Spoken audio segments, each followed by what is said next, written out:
Magandang tanghali po mga kababayan. So meron na naman po tayong pupuntahan ngayon na isa sa mga kababayan po natin. Mamimigay po tayo ng kahit konting tulong lang po. Tara na po, puntahan natin.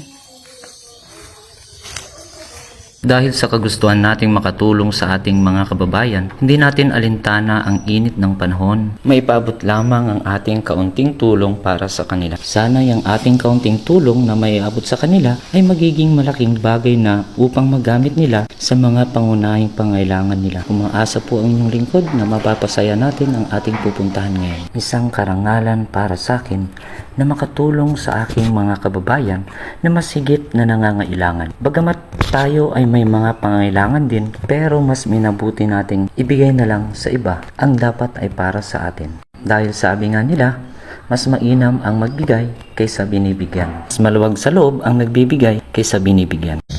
Tao po.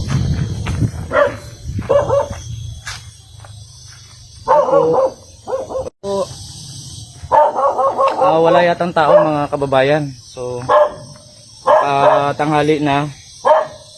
Magantay tayo ng mga 2 minutes kung hindi magdating. Babalik na lang po tayo dito sa kanya. Okay, thank you. Kababayan, may nasalubong tayo na isa nating kababayan dito sa Nicolas. Tatanungin natin kung anong daladala. Ano pong daladala nyo? Basket sir, balde. Basket? Nanginas ka? O sir, Ta? walang huli. Wala Mahirap. rin. Oo, Wala nang mahuli mga ano ngayon. Ano sana ang huli mo? isda lang sanat, kaya lang, Wala wala. rin. Wala makuha. So walang pang gastos-gastos, no? Wala eh. Taghirap ng buhay. Kaya nga, mahirap natin talaga ang buhay ngayon. Kung hindi tayo magtyaga, di ba? So babalik ka pa ng dagat mamaya. Mamaya awan ng Diyos sir, gutom na eh. Ay, Uwi gutom muna na. ako. Ang dali, ay may ano na ako sa'yo. Pang ano lang, pang merienda lang. Salamat sir. Maraming salamat sa kabaitan ni sir. Ay. Ay na lang. Ay na lang.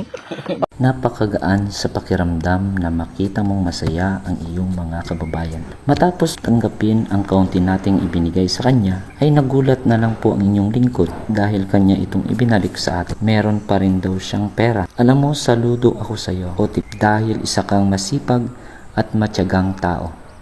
Sana'y ipagpatuloy mo lang ang iyong nasimula. Maraming salamat po sa inyong panunood.